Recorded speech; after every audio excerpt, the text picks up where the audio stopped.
Kasihilah semua orang, data terutama itu terlebih dahulu your brothers and sisters in Christ. Betul, keluarga juga, keluarga kita yang immediately langsung. Kalau kita bisa mengasihi orang lain tapi di rumah kita jahat, tentunya ada sesuatu yang timpang. Tetapi Alkitab dengan jelas mengatakan, kalau tadi itu common sense, kalau ini firman. Firman berkata dengan jelas, kalau kamu mau mengamalkan kasih, amalkan kasih kepada saudara seiman. Jadi ayat ini Paulus berkata, permulaan wisdom itu takut akan Tuhan. Dan setelah itu, selalu ada gereja di dalam kehidupan seseorang. First to Christ, then to church, itu jelas sekali di ayat ini. Roh Kudus, kau ada di tengah-tengah umatmu, itu saja yang perlu. Thank you. Tak henti-henti, tak jemu-jemu mengajari kami-kami yang kurang peka dan tidak cepat menangkap. Namun kau sabar, panjang sabar, ya Roh Allah, menuntun kami dalam kebenaran. Ajari kami, teach us, talk about Jesus. Beritahukan kepada kami, supaya kami mengenal siapa Yesus lebih dalam lagi. Bukan secara teori, tapi secara perubahan dan pengalaman hidup juga. Tuhan Allah Roh Kudus tercinta, ajari kami tentang Tuhan Yesus. Sebab hati kami haus. Kami tidak mau Kristen-Kristenan.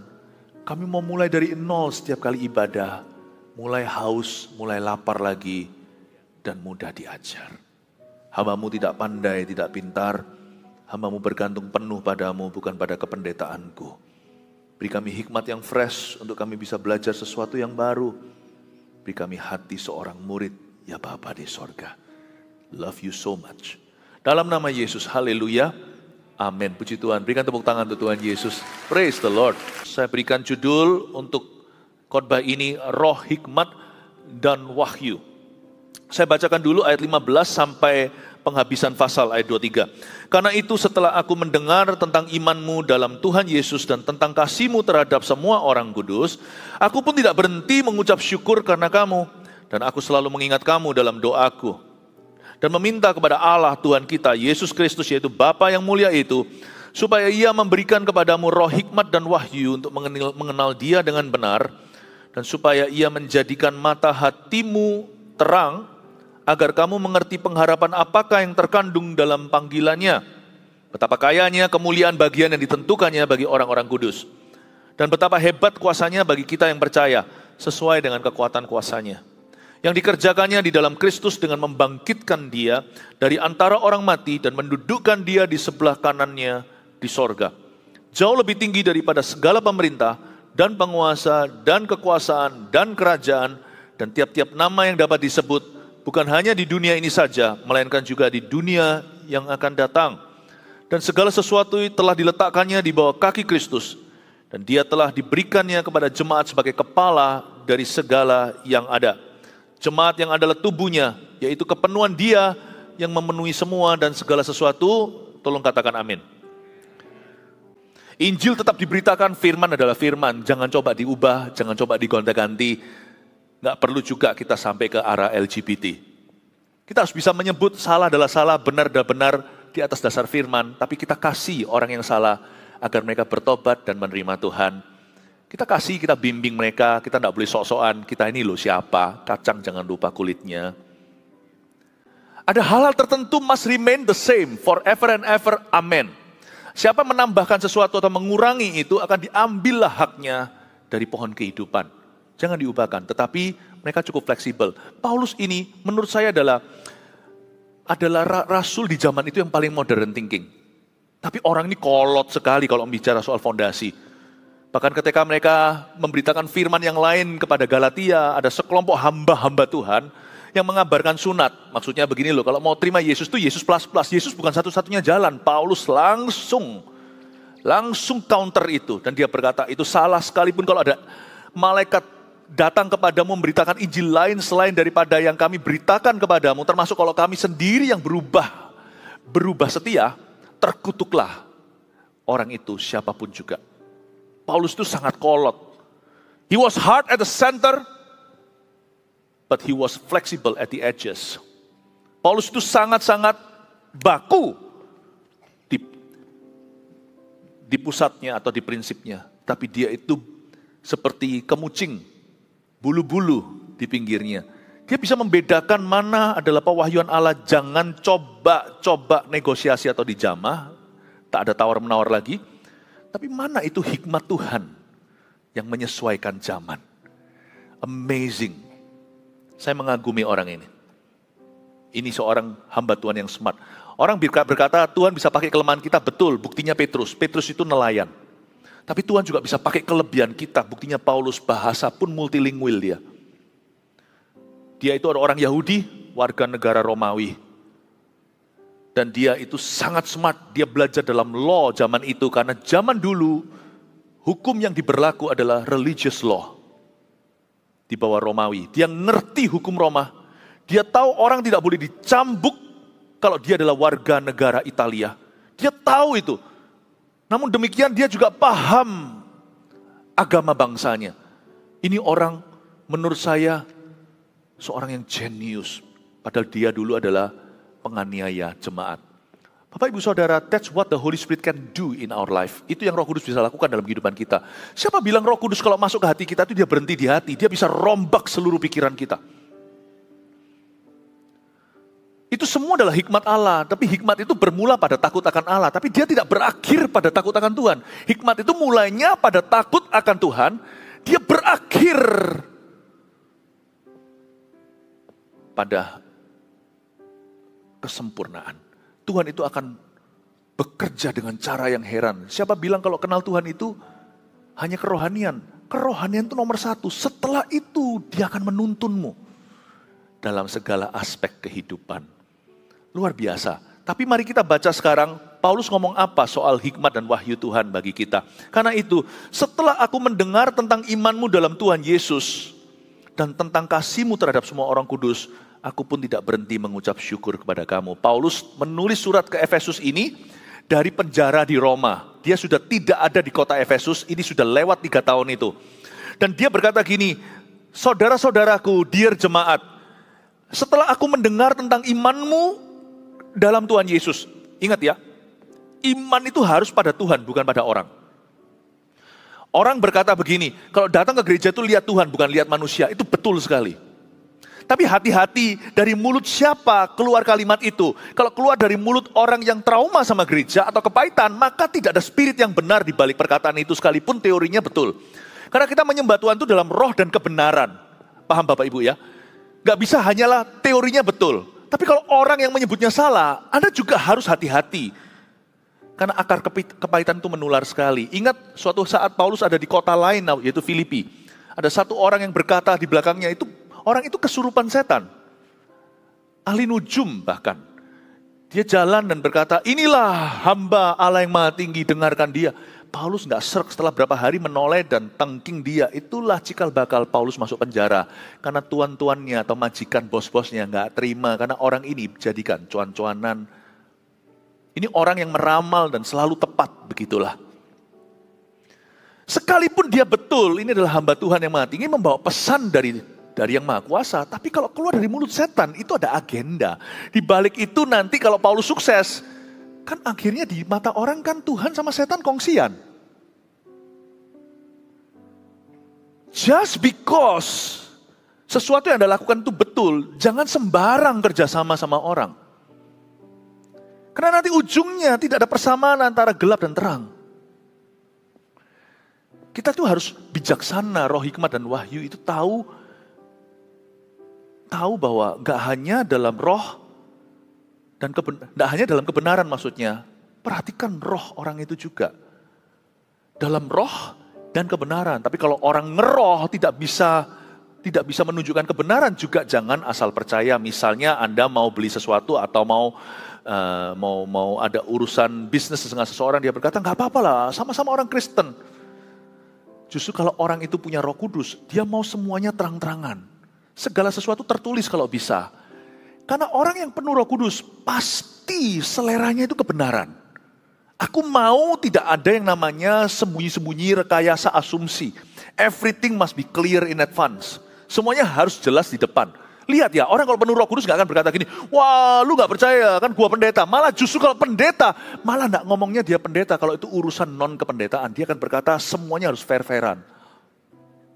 If you feel with the Holy Spirit, kalau Anda dan saya penuh dengan Roh Kudus, kita pasti punya hikmat Tuhan. Bahwa selera kita gak akan mau berada di area abu-abu. Saya berdoa, kalau sampai kita punya hikmat-hikmat begini, kemungkinan besar kita tidak akan mudah tertipu. Kalau masih ada orang Kristen satu lagi tertipu, itu sebenarnya juga urusan orang Kristen itu, tapi juga tugas atau PR buat gereja. Gereja Tuhan itu harus mengajarkan kedua-duanya. Malah justru di luar sana itu ada beredar sebuah mitos bahwa orang-orang yang berbahasa roh itu kurang pintar. Gereja-gereja karismatik itu kurang objektif, kurang make sense, salah. Orang yang berbahasa roh itu, dia itu download sesuatu. Dan setelah dia jalan dalam kehidupan nyata, dia pasti upload sesuatu yang nyata pula. Ini bukan maya, bahasa roh itu supranatural. Kalau kita download sesuatu dari Tuhan, kita pasti bijaksananya melebihi ahli-ahli Mesir itu seperti Yusuf. Yang intelektualnya di atas mereka semua. Seperti Daniel yang lebih dari semua orang-orang pandainya Babilonia. Kalau kita melatih diri bahasa lidah, jangan berhenti sampai roh. Minta sama roh yang sama yang sudah memenuhimu. Lead me in every decision. Tuntun aku dalam setiap keputusan. Kalau Anda baca perjanjian lama, Roh Kudus itu adalah mastermind-nya menang perang. Anda lihat Yosua. Anda lihat bagaimana dia berurusan dengan Daud. Roh Kudus itu adalah roh yang strategis. Jangan jadikan dia hanyalah roh penyembahan. Makanya kita harus menyembah Tuhan dalam roh dan kebenaran. Makanya saya ingin sekali mengajarkan kepada kita semuanya roh hikmat dan wahyu. Anak-anak Tuhan tidak boleh menipu dan tidak boleh tertipu. Anak-anak Tuhan harus penuh dengan roh yang bijaksana karena Yesus tinggal di dalamnya. Tapi sekarang coba ya, salah satu hal yang membuat seseorang itu jadi lemah imannya adalah karena dia tidak bergereja. Paulus tahu bahwa hikmat ini tidak bisa diperoleh dengan orang online. Tidak bisa diperoleh dengan orang asal pokoknya belajar dari seminar-seminar. Atau dia bertumbuh sendiri di rumah. No. Saya ulang sekarang ayat 15, kita lihat hikmat ini korporat ternyata mulainya. Besi menajamkan besi, manusia menajamkan manusia. Itu bukan konflik, itu bicara soal gereja. Karena itu, setelah aku mendengar tentang imanmu dalam Tuhan Yesus, iman harus pada Tuhan. Dan tentang kasihmu terhadap semua orang kudus. Berhenti di sana. Iman itu sama Tuhan, kasih itu sama orang. Jangan kebalik. Tuhan Yesus tidak mau ditipu. Bapa berkata begini dalam firman-Nya, bagaimana kamu bisa mengaku bahwa kamu melakukan perintah Allah yang utama, kasihlah Allahmu dengan segenap hatimu. Kalau kamu tidak bisa mengasihi orang yang nyata di samping kanan kirimu. Dan perjanjian baru di surat-surat Paulus dituliskan dengan jelas. Dalam mengamalkan kasih kepada dunia, orang biasanya pikirannya pertama-tama yatim piatu, salah. Pertama-tama harus keluarga Allah. Terutama kepada saudara seiman, itu ayatnya. Kasihlah semua orang, terutama itu terlebih dahulu. Your brothers and sisters in Christ. Betul, keluarga juga, keluarga kita yang immediately langsung. Kalau kita bisa mengasihi orang lain tapi di rumah kita jahat, tentunya ada sesuatu yang timpang. Tetapi Alkitab dengan jelas mengatakan, kalau tadi itu common sense, kalau ini firman. Firman berkata dengan jelas, kalau kamu mau mengamalkan kasih, amalkan kasih kepada saudara seiman. Jadi ayat ini Paulus berkata, permulaan wisdom itu takut akan Tuhan. Dan setelah itu, selalu ada gereja di dalam kehidupan seseorang. First to Christ, then to church, itu jelas sekali di ayat ini. Karena itu setelah aku mendengar tentang imanmu dalam Tuhan Yesus, iman pada Tuhan, dan tentang kasihmu terhadap semua orang kudus, barulah Paulus bersyukur. Sebelum itu Paulus tidak mensyukurinya. Iman pada Tuhan, kasih kepada manusia. Jadi kita harus tahu, permulaan hikmat itu ternyata korporat. Kok bisa ya hari ini saya tahu apa yang saya tahu? Kok bisa saat ini saya bisa punya ilmu-ilmu tertentu, pengetahuan maupun pengenalan akan Allah, hikmat-hikmat yang tidak biasa, dari mana ya? Ternyata kalau ditelusuri, dari mulai ketika saya tertanam dalam gereja. Besi menajamkan besi, atmosfer ini menajamkan manusia. Meningkatlah hikmat Allah dalam kehidupan seseorang yang tidak bisa diperoleh dengan studi saja. Berapa banyak orang studi malah justru jadi tersesat. Tetapi ketika orang menanamkan dirinya dalam gereja, pertama iman pada Tuhan, lalu kasih kepada saudara seiman. First to Christ, pertama ke Kristus, then to church. Lalu setelah itu pada gereja. Lumrahlah menurut saya kalau kita berdoa, Bapa kami yang ada dalam sorga. Kalau kita berdoa pada Bapa yang di sorga, kita pasti mencintai keluarganya di bumi. Gak ada orang bisa mengaku sama saya, Pastor Philip, I love you, but I hate your family. I love you, but I hate your children. Waduh, kawan macam apa itu? Jikalau ada satu orang yang saya sangat-sangat kasih, lalu dia gak ada di situ, anak-anaknya dititipkan ke saya bisa-bisa dengan istri saya akan memperlakukan anaknya lebih baik daripada kami memperlakukan anak kami. Bahkan kalau bisa, anak-anak kami, bukan bisa, itu selalu jadi custom atau kebiasaan keluarga kita. Anak-anak kami pasti akan melayani tamu itu. Hari itu dia VIP di rumah kami, misalkan kalau dititipkan. Saya pasti beritahu sama Vanessa, Jeremy, dan Warren, ayo ya kita layani ini tamunya papa mama, mami, daddy, ini orang-orang yang sangat-sangat berjasa di keluarga kita, ini orang yang kita sangat-sangat kasihi. Pasti anak-anak saya ambilkan makanan, pasti ambilkan minum, apa yang bisa dilakukan, semuanya dari keluarga sampai pembantu, pasti layani tamu. Bukan karena dia worthy anak itu bukan papanya.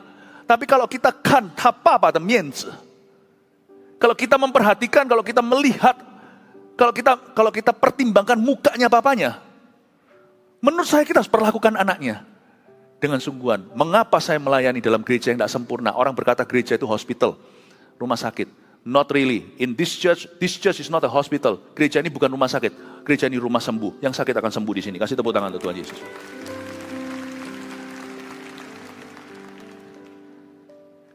Kenapa kita melayani gereja? Kenapa saya melayani gereja Tuhan seperti ini? Karena saya mengasihi Bapaknya. You cannot love the Father God if you don't love His family. Sekalipun family-nya nggak sesempurna papanya.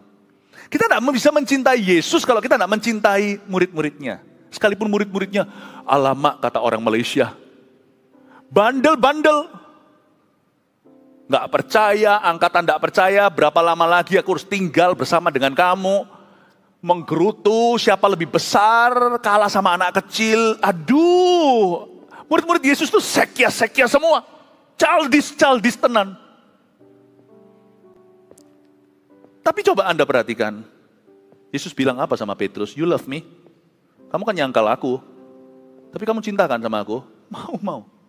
Tuhan nggak berkata, feed me. Tuhan tidak berkata, kalau kamu cinta aku? Ya, cintailah aku. Enggak, cintailah domba-dombaku. Kamu mengasihi saya? Iya, beri makan mereka. Petrus berkata, enak aja sama anak-anak Zebedeus itu, mereka kan rival-rivalku. Kalau kamu mengasihi aku, kamu kasih mereka. Kamu kasih makan mereka. Kalau kamu tidak kasih makan mereka, suatu hari aku akan tanya, aku telanjang, kamu di mana? Itu bukan kepada orang-orang luar. Pertama-tama amalkan pada saudara seiman. Aku lapar, kamu kemana? Aku di penjara. Where are you? First to Christ, then to church. Makanya itu, tapi ada orang-orang yang trauma dengan gereja, saya mengerti.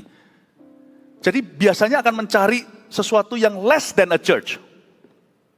Izinkan saya ngomong ini dengan senetral-netralnya, bukan karena saya gembala sidang sebuah gereja. Nanti saya akan kasih fair-fairannya orang yang pindah dari gereja ke gereja, karena di dalam dunia gereja nggak bisa nggak ada itu. Ada porsi itu, bahkan kalau ada sebuah gereja yang tidak melaksanakan tugasnya dengan baik, Tuhan berwenang untuk lakukan itu. Termasuk bukan hanya dari luar ke sini loh ya, dari sini ke sana harus fair kita. Karena Tuhan sendiri berkata, ada domba-dombaku yang lain yang akan bergabung menjadi satu kandang. Yohanes 10. Itu memang bicara tentang orang Yahudi dan non-Yahudi. Tapi setelah kita gereja ini dipersatukan perjanjian baru, itu juga bicara tentang gereja dengan gereja. Ada orang-orang yang trauma dengan gereja, maka yang dilakukan adalah mereka, sudahlah, nggak usah gereja-gerejaan. Hatinya lebih diarahkan kepada sesuatu yang less than a church, sesuatu yang hampir seperti gereja, misalnya persekutuan doa. Apalagi, misalnya seperti pemuritan komunitas, padahal itu bukan gereja. Sebenarnya ya oke-oke aja. Tetapi kalau saya sama istri saya bisa menikah sah, kenapa saya pacaran atau tunangan saja? Kalau saya bisa dapatkan dari agen resmi, toh harganya sama, paham maksud saya? Mau di agen resmi maupun saya di black marketnya, saya nggak berkata bahwa yang persekutuan doa semuanya black market, enggak. Ini cuma ilustrasi yang lain. Saya di black marketnya atau yang di agen resminya harganya pas sih. Bukannya justru yang ini enak, kelihatan tokonya nggak bisa lari, sudah ada barcode, sudah ada nomor kodenya. Kan lebih enak, dia nggak bisa tabrak lari, aku tahu dia siapa, di mana sekalipun mungkin nggak bisa kenal secara pribadi jikalau gereja besar, tapi kita saling tahu. Everybody knows somebody di sini. Seperti lagu dulu, sitcom Amerika Cheers, sometimes you wanna go where everybody knows your name. Kita mau pergi ke tempat di mana seorang pasti kenal seseorang. Dan tempat itu tetap tidak pernah cabut di situ. Menurut saya mendingan saya ke agen resmi, bayar harganya sami mawon. Sama saja, kok bisa? Yang church, gereja maupun yang less than a church, yang kurang dari gereja, yang hampir seperti gereja, sama-sama nanti akan digesek manusia dengan manusia. Sama saja. Cuman kelihatannya lebih less komitmen gitu. Kalau semuanya kita bukan yang ke gereja, misalnya less komitmen. Jadi saya nggak terlalu gimana. Akhirnya up to me. Persembahan misalnya, pelayanan, waktuku terserah aku. Itu jadi lebih buruk. Karena berarti kita tidak pernah tunduk. Kita tidak pernah membiarkan diri kita dibentuk. Sebenarnya menurut saya boleh. Saya nggak ngomong ini anti dengan yang bukan gereja, para church misalnya, ministry atau pelayanan. Tapi kalau saya, ini ngomong secara pribadi, saya akan cari yang sah atau enggak sama sekali. Either I'll be a Christian or I'll be a heathen. Saya tidak akan tengah. Saya jadi orang Kristen, atau saya akan jadi orang kafir. Saya tidak akan pernah mau di tengah-tengah. Cara berpikirnya gitu. Karena itu saya sarankan. Jikalau ada di antara kita di tempat ini, jemaat yang terkasih, saya kasih Anda. Jikalau Anda berasal, meskipun gini loh, selama pandemi ini banyak sekali orang-orang yang belum kenal Tuhan, itu kenal Tuhan melalui gereja kita. Banyak sekali, cuman gereja kita itu bukan tipe gereja yang gini. Kalau ada orang tertentu segalanya itu kita langsung orbitkan. Enggak, karena di dalam gereja kita itu segala sesuatu itu mulai dengan persaudaraan. Semua itu mulai dengan kehambaan. Dulosnya itu jalan atau melayani. Melayani lebih sungguh. Jadi kita enggak tipe yang gitu. Kebaktian kita juga simpel aja begini. Sebenarnya banyak. Orang-orang yang tidak dikenal, orang-orang yang dikenal itu banyak. Cuman kita itu low profile gitu-gitunya. Tapi juga tidak menutup kemungkinan bahwa banyak juga orang-orang yang pindah dari gereja lain.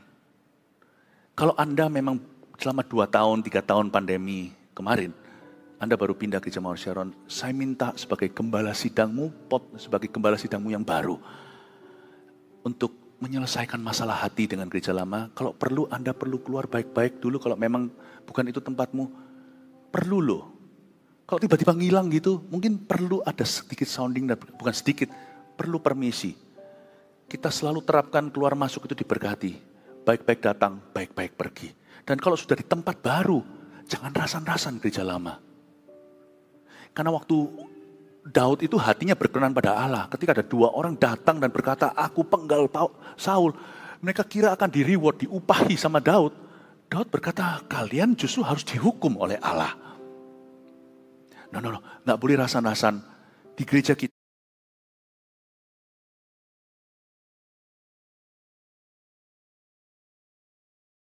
Kok saya minum supaya saya bisa bicara pada peminum? No, kita gereja tetap modern. Gereja kita ini bukan cuma di auditorium, gereja kita itu ada di berbagai macam tempat. Ingat tadi, bulu-bulu ujungnya kaku di prinsipnya. Bapak, Ibu, Saudara, kalau memang ada orang-orang yang dengan dosa atau kehidupan lamanya datang ke gereja kita, di gereja ini saya berdoa, bukan kami akan berubah, tapi orang-orang itu akan berubah karena berada di gereja ini. Kalau kami perlu berubah, kami akan berubah terus ke arah Kristus. Yes, we all must change. Kita semua harus berubah dan diubahkan oleh Tuhan. Besi menajamkan besi, kita saling mengubahkan. Tapi jikalau ada yang seperti itu datang kemari, ini waktunya untuk move on. Jangan rasan-rasan, jangan sampai ada satu ceki semuanya isi jemaat-jemaat lama dari gereja tertentu, lalu habis itu semuanya saling berkumpul. Wah, bukan besi menajamkan besi, Tapi pahit, membuat lebih pahit. No loh ya, let's talk about our new vision now. Kalau belum permisi, belum pernah pamitan, silahkan, nggak apa-apa. Ya. Kalau pas pamitan terus kecantol lagi di sana, ya nggak apa-apa kalau memang itu tujuan jiwa seseorang. Tapi sebaliknya juga, saya nggak bisa bicara dengan jemaat kita yang sekarang sudah ada di sini, sudah di tempat lain. Pasti ada lah. Saya nggak mungkin bisa bicara. Tapi kalau sampai nih ada yang mendengarkan, meskipun badan sudah di situ, tapi tetap makan di sini. Izinkan saya berkata, ada baiknya Anda juga pamitan. So we can bless you. Supaya nanti waktu mulai di gereja baru, Anda bisa mulai dengan blessing. Bukan seperti buron yang lari. We will bless you. Trust me, our church is growing bukan dengan cara kita posesif. Gereja kita ini bertumbuh karena pertumbuhan jemaatnya, pertumbuhan rohani mereka. Haleluya. First to Christ, then to church. Paulus berkata dengan sangat jelas, aku mendengar tentang imanmu dalam Tuhan. Oke, tapi aku juga mendengar tentang kasihmu terhadap semua orang kudus. Haleluya, luar biasa. Ayat 16 ya, aku pun tidak berhenti mengucap syukur karena kamu. Dan aku selalu mengingat kamu dalam doaku. Berhenti di situ. Aku selalu mengingat kamu dalam doaku. Paulus ini rasul besar. Kalau dia berkata, aku selalu mengingatmu dalam doaku, bunyinya sebenarnya begini, aku menyebut namamu di doaku. Di doa ibuku, namaku disebut. Di doa ibuku dengar, ada namaku disebut. Tapi di gereja ini nyanyinya begini, di doa gerejaku, namaku disebut. Di doa gerejaku dengar, ada namaku disebut. Tahukah Anda, setiap orang ini namanya disebut, tapi bukan oleh saya. Kalau sampai saya sebut Anda satu-satu dalam doa, saya belum keluar dari ruang doa saya 1 mingguan. Ini yang disebut berdoa dalam kelompok-kelompok kecil penggembalaan. Paulus ini punya small circle-nya. Ada Timotius, ada Silas di situ. Bapak, Ibu, Saudara, jangan hanya bergereja. If your church here, kalau Anda bergereja di sini, masuklah dalam cell group yang ada. Cell group itu bukan kelompok-kelompok persekutuan doa di gereja kita. Cell group, connect group di gereja kita CG itu fungsinya penggembalaan. Fungsinya juga rasuli, membawa kita maju dalam misi-misi Yesus Kristus, kadang-kadang korporat, kadang-kadang individu. Kita dilengkapi. Sebab Paulus suggest di sini menyarankan di ayat 16 lewat teladan. Aku selalu mengingat kamu dalam doaku. Dia doakan Efesus, tapi Efesus sempat dalam sejarah ada yang katakan bertumbuh, berkembang menjadi 60.000. Nggak mungkin kan Paulus sebut 60.000 nama. Saya curiga CG itu sudah ada dari zaman purbakala. Dari gereja mula-mula. Paulus mendoakan circle-nya. Adalah baik kalau Anda berdoa itu sebut nama. Biasakan. Belajar dari hidup doa Paulus. Kalau kita mau belajar sesuatu dari Paulus, jangan langsung belajar dari sapu tangannya, terlalu berat. Sapu tangannya Paulus itu toh ya nggak dia doakan loh kalau Anda baca. Itu ketinggalan, lalu habis itu dikenakan orang sakitnya sembuh. Paulus tidak doakan sapu tangan seperti beberapa ministry yang sekarang lakukan, ya oke-oke aja. Tapi Paulus itu nggak sengaja. Kalau Anda mau belajar sesuatu yang bisa disengaja dari Paulus, belajarlah hidup doanya. Hidup doa Paulus itu luar biasa. Aku selalu mengingat kamu dalam doaku. Dia punya nama-nama langganan yang konsisten dia sebut di dalam doanya. Saya juga punya. Saya bagi jadi 2 kategori besar. Keluargaku dan keluarga Allah. Saya doakan istri, anak-anak saya, orang tua, saudara saya sebut nama dalam doa saya. Tapi juga saya doakan, tentunya tidak bisa doakan jemaat kita. Hari ini jemaat kita sudah melebihi seperti yang tradisi katakan, yaitu Efesus. Dalam waktu dekat-dekat ini, saya bernubuat, sudah bukan lagi iman, sudah kelihatan. Dan ini bukan kesombongan, ini hanyalah pertumbuhan yang alami, natural growth. Gereja kita itu bentar lagi pecah rekod 100.000 murid, sebentar lagi, tidak lama lagi. Kita itu sudah sekarang di size-nya Efesus kalau secara CG sudah sekitar 65.000. 60.000 sekian. Gak mungkin kan bisa doakan satu persatu. Sedangkan Paulus mengajarkan, kalau kita mau bertumbuh iman kita, belajar untuk mendoakan orang dengan menyebut namanya dalam ruang doamu. Dan kalau kita juga mau mengalami pertumbuhan, kita juga memberi diri untuk nama kita dikenal dan diketahui Supaya kita didoakan oleh rekan-rekan. Itulah gunanya welcome home di sebelah situ itu. Tak kenal maka tak sayang. Kenal dulu nama, bukan mau ganggu privasi orang. Sebab orang-orang yang ada di sana welcome home itu bapak-bapak yang dan ibu-ibu yang banyak sekali pekerjaannya di dalam bidang pekerjaan mereka. Tapi mereka mau supaya nama Anda itu tertulis, terdaftar, sudah didoakan. Supaya bisa menjadi bagian daripada keluarga besar, namun dalam keluarga kecil, per cell group yang ada. Itu gunanya. Sebenarnya gereja itu adalah hikmat Tuhan korporat. Dari situ biasanya Tuhan memulai sesuatu dalam kehidupan orang secara individu. Sesuatu. The anointing is never individual. Urapan itu tidak pernah personal. Iman itu personal. The anointing is always corporate. Selalu korporat. Dan urapan korporat itu dahsyat. Petrus mendoakan satu orang yang lumpuh di gerbang indah. Tetapi setelah mereka bersama-sama berdoa, kalau Anda baca pasal berikutnya, Petrus jalan, bayang-bayangnya menyembuhkan. Dan dikatakan dalam pertemuan itu semua disembuhkan. Tidak pernah. Kalau zaman Petrus jalan dengan iman pribadinya, urapan pribadilah ceritanya. Hanya satu orang lumpuh disembuhkan. Tapi ketika seluruh jemaat bangkit, jarang yang sakit. Hebat nggak? Saya tidak berkata bahwa kita bisa hidup dalam dunia yang tidak ada sakit penyakit. Pasti ada jemaat kita yang sakit, ada yang mati ada. Tetapi saya percaya ada peperangan rohani terjadi juga. Dan ketika mereka itu mengerti berkat korporat ini, mereka itu mengalami urapan Tuhan yang lebih dahsyat. Di dalam satu pertemuan itu di Kisah Para Rasul, none of them go homesick. Everyone gets healed. Powerful enggak? Itu bukan imannya Petrus. Itu jemaatnya dewasa. Jadi ada urapan korporat. Kita lagi bangun misalnya begini, saya nggak pernah galang-galang dana. Tapi waktu seperti ini siap-siap, rajinlah bekerja. Jangan lipat tangan sebentar lagi, tidur sebentar lagi, nanti kemiskinan akan datang. Karena itu firman Tuhan, jangan dilanggar. Tapi kalau kita bekerja, tangan yang bekerja menjadikan kaya, ini bukan prosperity gospel, Injil kemakmuran, ini Injil kerajinan.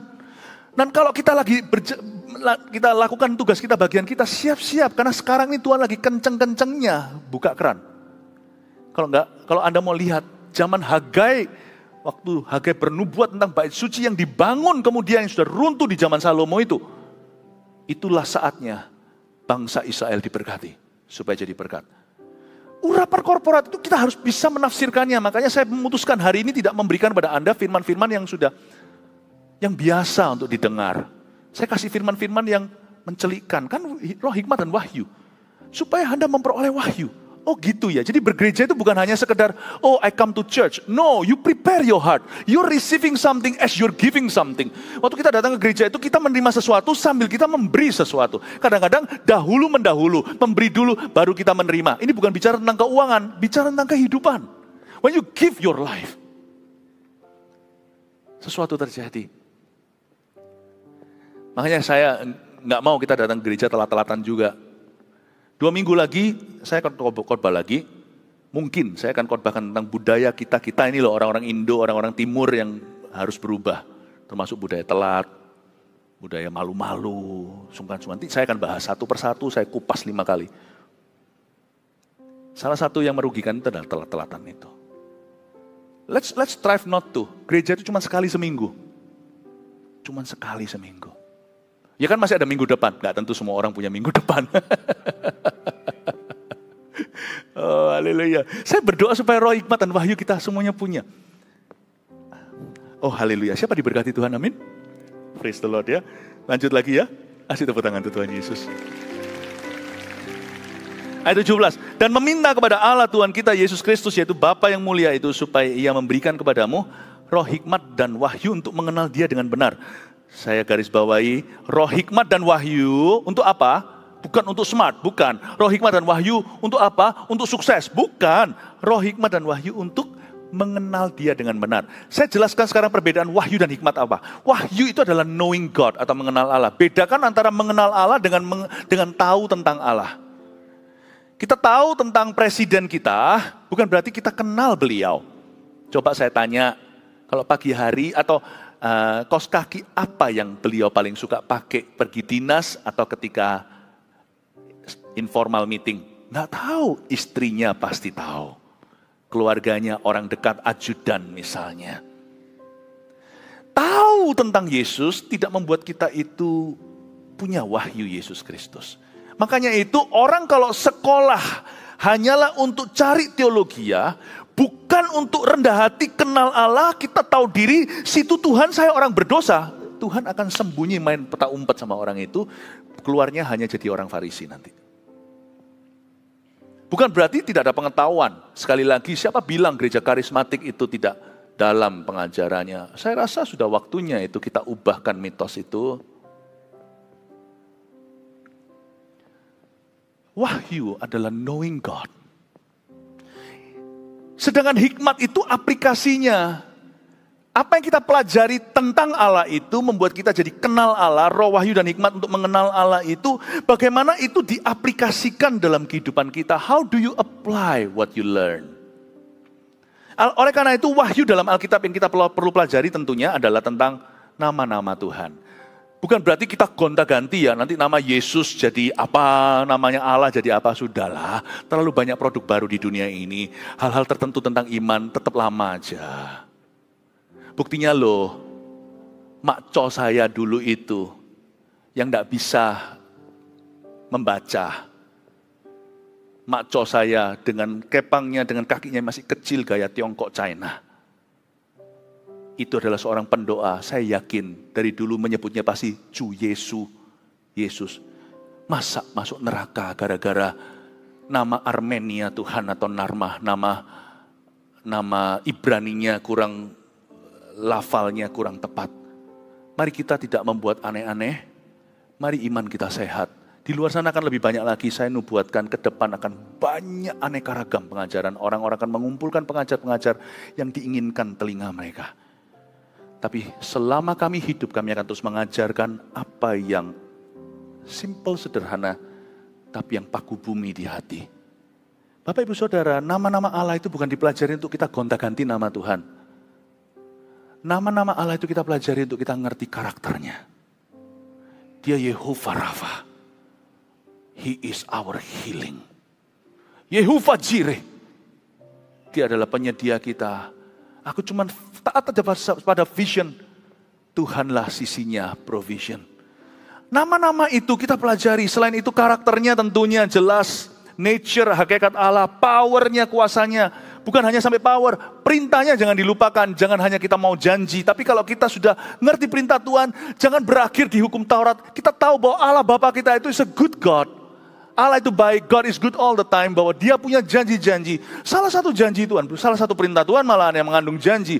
365 kali disebut di Alkitab. Kata do not fear, jangan takut. Persis dosisnya 1 hari sekali untuk satu ketakutanmu. Pelajari itu, tangkap itu. Promises, teachingnya, pengajarannya. Kalau kita pelajari ini dengan wahyu, bukan wahyu untuk menulis Alkitab baru ya. Kejadian sampai wahyu itu cukup sih. Ada orang berkata, kenapa ada agama, kepercayaan lain, kitabnya itu lebih, nggak cuma 66. Nggak cuma 66 kitab, perjanjian lama kan 39, perjanjian baru 27 tambah 36, 39 sama dengan 66. Ada juga yang lebih banyak. Saya berkata gini loh, saya nggak mau komentar. Saya itu belajar untuk menghargai orang lain. Tetapi saya cukup dengan 66. 66 ini aja, saya nggak pernah selesai taati kok. Mau nambah kitab itu gimana? Oh ya ngerti pastor, gampang aja saya jawabnya. 66 ini loh nggak mari-mari. Bahkan untuk memahaminya itu saya perlu waktu. Tampar pipi kanan, kasih pipi kiri. Itu saya baru terakhir-terakhir itu mengerti bahwa intinya bukan pipi. Tampar pipi kanan, kasih pipi kiri, intinya itu beri. You bisa rugikan I choose forever to be a giver and a forgiver. Kamu bisa terus rugikan aku secara sengaja, tentunya aku pinter-pinter lain kali gak mau dipukul di tempat yang sama ya kan. Makanya tampar pipi kanan, kasih pipi kiri, berarti pipi kanan gak ditampar 2 kali kan. Tapi saya akan memilih untuk selalu menjadi seorang pemberi. Kata beri, give itu. Disitulah permulaan kata forgive. Mengampuni itu memberi kado pada diri saya sendiri. Untuk saya ampuni you, saya free. Saya baru ngerti, 66 buku aja saya kelabaan kok. Saya ini kurang cukup dalam, nggak dalam sama firman. Sampai-sampai saya baru ngerti, oh gitu ya. Masa saya mau dikasih 70 buku, mati aku. Oh iya pastor, ngerti. Kalau gitu nggak usah berdebat soal ini, nggak usah. Kejadian sampai wahyu aja. Saya baca bolak-balik itu sampai sekarang nggak ngerti-ngerti. Saya Kejadian sampai Wahyu baca sampai sekarang itu nggak ngerti-ngerti, bayangin. Sudah sekolah Alkitab teologi 4 tahun juga nggak ngerti. Tapi saya menghidupinya ayat demi ayat. Oh haleluya, God bless you. Kasih tepuk tangan untuk Tuhan Yesus. Roh hikmat dan wahyu, jadi apa yang Anda pelajari itu terapkan ya. Lalu mungkin saya berakhir tidak lama, cuma di ayat ini lalu saya selesai. Nanti ayat yang lainnya saya doa supaya Anda diberi roh hikmat dan wahyu untuk bisa memahaminya. Lagi ulangi ya. Ayat 17, dan meminta kepada Allah Tuhan kita Yesus Kristus, yaitu Bapa yang mulia itu, supaya Ia memberikan kepadamu roh hikmat dan wahyu untuk mengenal Dia dengan benar. Dan supaya Ia menjadikan mata hatimu terang. Mata hatinya terang. Coba saya kasih kuis sedikit ya. Maaf ya kalau saya memperlakukan Anda seperti anak kecil, tapi nggak apa-apa lah ya, izinkan. Ya, izinkan sekali-kali untuk pembelajaran. Oke, kalau saya sebut sesuatu, Anda sebut sambungannya, oke? Menjadikan mata hatimu, ulang, harus semua. Nggak semua saya tidak akan tutup ibadah. Oh ya enggak sih, ada jemaat kita malah kebalikannya, nggak mau ditutup kalau bisa cincin puhij ya. Tapi sekali lagi, mata hatimu, apanya yang terang? Mata hatinya apa? Apanya yang terang? Pintar, luar biasa, kasih tepuk tangan untuk jemaat ini. Dan aku berdoa supaya Ia menjadikan mata hatimu terang agar kamu mengerti. Agar kamu mengerti pengharapan apa yang terkandung dalam panggilannya. There's so much to teach, tapi saya berhenti di sini. Mata hati. Buka mata hatiku, buka mata hatiku. Open the eyes of my heart. Siapa bilang hati itu ada matanya? Ternyata hati ada matanya. Mata hatimu terang. Terlalu banyak hati orang Kristen tidak punya mata. Makanya gampang ditipu. Gampang disesatkan. Gampang kepahitan. Gampang diselewengkan. Terlalu banyak Christian hearts do not have eyes. Makanya itu yang saya ajarkan tadi, jangan hanya dalam roh.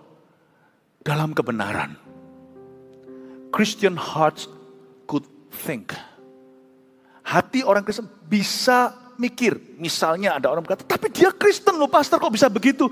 Dalam hati saya itu saya kepingin jerit, tapi gak bisa, orang lagi sengsara. Jadi saya harus iba dulu, karena Alkitab katakan, nangis dulu dengan orang yang nangis, setelah itu baru mengajarnya. Kalau saya bisa bilang, Bu atau Pak, jangan seolah-olah tidak tahu bahwa di luar sana juga banyak, jangan di luar sana, di mana-mana ada orang-orang yang ngaku Kristen, tapi gak tentu. Too many Christian hearts do not have eyes untuk melihat dengan jelas. Makanya kemarin waktu kita adakan My Love Conference untuk anak-anak muda, kita ajari sebelum mereka disengat dengan satu virus namanya cinta. Mereka harus bisa berpikir dulu, harus punya prinsipnya. Makanya kemarin itu My Love Conference yang diadakan sepanjang hari Sabtu bersama dengan Army of God dan Pastor Mac. Di kebaktian terakhir kami sengaja hadirkan pasangan yang memang sungguhan dinikahkan dalam ibadah, itu luar biasa. Sehingga anak-anak muda semua pada berkata, aku mau suatu hari holy seperti itu. Kita mau memberikan pada hati mereka itu mata. Mereka harus lihat pernikahan kudus itu gak mungkin tanpa pacaran kudus lebih dulu. Diajari, divaksinasi dulu sebelum mereka nanti akan terkapar karena jatuh cinta. Dikasih prinsip, young people, anak-anak muda Kristiani, sebelum jatuh cinta atau ketika harus punya mata. Checklistnya harus jalan. Harus jalan. Harus sama-sama anak Tuhan. Gak peduli sana seperti drakor Korea, bibimbap, Siwon Miwon dan sebagainya, Rawon. You can say no, he's not a Christian. Dengan orang Kristen aja brandnya juga ada macam-macam. Gak tentu semuanya tulus hati. Hati-hati. Saya suka sekali kata hati-hati dalam bahasa Indonesia. Karena itu mengaplikasikan double hati. Kalau bahasa Chinese-nya saya kurang suka kali ini. Bahasa itu ada kelebihan kekurangan. Xiaoxin, hatimu harus kecil. Oh, no, hati harus besar. Tapi pasang dua hati. Satu hati untuk merasa, satu hati untuk mikir, satu hati untuk menguji. Satu hati untuk melihat. Hati-hati. Too many Christian hearts do not have eyes. Tidak punya mata. Tapi sayangnya terlalu banyak, too many Christian eyes do not have hearts. Terlalu banyak mata Kristen tidak punya hati. Seperti orang yang lalu melihat orang Samaria bukan orang Samaria, ada sesama orang Yahudi dirompak di tengah jalan. Imam dan Lewi loh, satu-satu lewat gitu aja, cuman lihat. Oke, God bless you. Tidak melakukan sesuatu. You must do something. Hatinya harus tergerak, hati harus mudah masigu. Gak bisa yang kita lihat saja. Makanya itu penting sekali. Orang Kristen gak hanya baca Alkitab. You must have God's heart. Jangan hanya dengar khotbah, you must obtain God's heart. Harus punya hatinya Tuhan. Jangan hanya lihat pelayanan oke, cuman dengar pengumuman. You must have God's heart. Hatimu harus digerakkan dengan apa yang menggerakkan hati Allah. Hatimu harus dihancurkan dengan apa yang menghancurkan hatinya. Punya hati. Makanya itu problema terbesar orang Kristen adalah pasif. Karena banyak mata Kristen, banyak bermata, sedikit berhati. Banyak dipanggil, sedikit dipilih. Too many Christian eyes don't have heart. Makanya itu Yesus mengajarkan dengan sangat-sangat imbang. Jadilah tulus seperti merpati, tapi cerdik seperti ular. Tapi untuk kita sama-sama cerdik dan tulus sekaligus itu memang susah, terus terang. Kok bisa? Karena biasanya orang beranjak dari salah satu. Misalkan di Surabaya nih, kita mau terbang kemana? Kan harus dari satu lapangan udara. Anda bisa pilih terbang dari Surabaya ke New York atau New York ke Surabaya. Saya mending lapangan terbang saya dari Tulus dulu. Karena orang Tulus gampang diajari cerdik. Orang cerdik kalau hatinya jahat, susah tulus. Makanya saya bersyukur. Di gereja kita itu kita diajari untuk terlebih dahulu rendah hati, cinta Tuhan, murni, lalu kecerdikan bertambah. Makanya itu Tuhan kalau melatih seseorang itu jadi orang yang gagah perkasa, dia dilatih di rumah, dia dilatih di situ dulu. Makanya permulaan hidup seseorang, bahkan sebelum karir dan pernikahannya, harusnya keluarga yang utuh dan berbahagia. Dia nggak boleh belajar dari dunia. Dia nggak boleh belajar. Dia harus belajar ketulusan itu dari rumah. Karena lebih gampang orang bermula tulus.